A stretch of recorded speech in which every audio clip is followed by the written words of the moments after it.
for the Oilers. They added John Klingberg. I guess what did you make of that decision to bring him in? Well, I think it's a worthy gamble when you look at his previous track record from 4 years ago. Like, this is a guy that was a legit impact defenseman in the NHL, and he checks a lot of boxes for the Oilers, but that was 4 years ago. There's a massive hip resurfacing surgery before then. He hasn't played in a couple years. And there was a crisis of confidence in Klingberg's game that existed prior to this, after leaving $50+ million on the table with the Dallas Stars, thinking he was going to hit it big in free agency and didn't.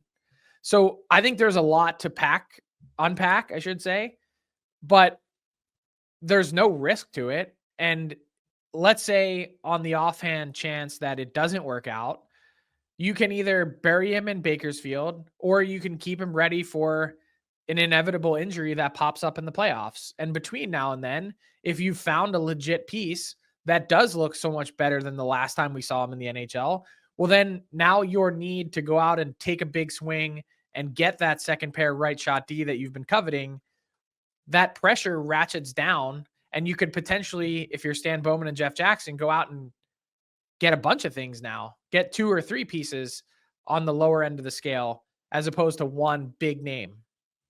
Let me ask you a fill-in-the-blank question, because I love those. There is a blank % chance that John Klingberg is the only defenseman they add ahead of the deadline. I gave John Klingberg a 15% chance of being the Oilers' solution, so I'm going to stick with that number. Okay.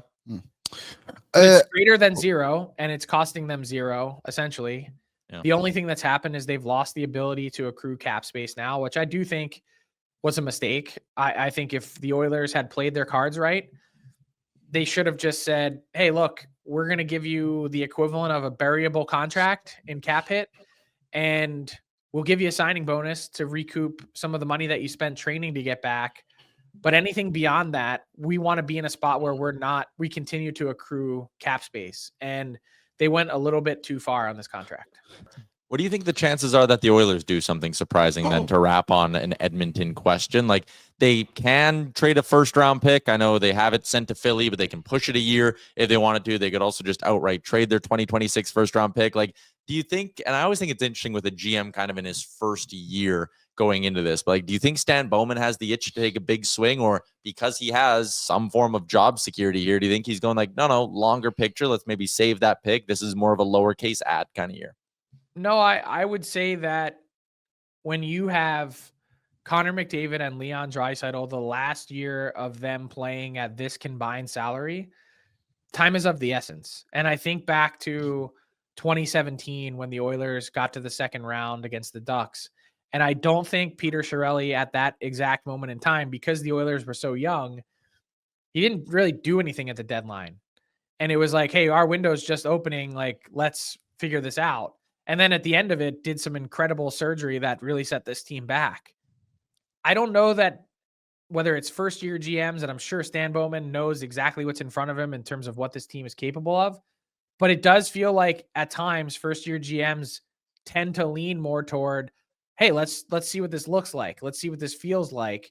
And I think in this case, if that were to be the play, that would be a mistake. I'm not saying go out and completely mortgage the future, but to have any obvious holes and have them go unfulfilled, I think is a disservice to this core that got as close as anyone's ever been to winning a Stanley Cup and not doing it. Mm-hmm. Yeah. What's up, Nation citizens? If you like that video, then you need to be subscribed to the Oilers Nation YouTube. Podcasts, live shows, exclusive interviews, and analysis. Everything you need from your favorite voices at Oilers Nation. And you don't want to miss any of it, so hammer that subscribe button.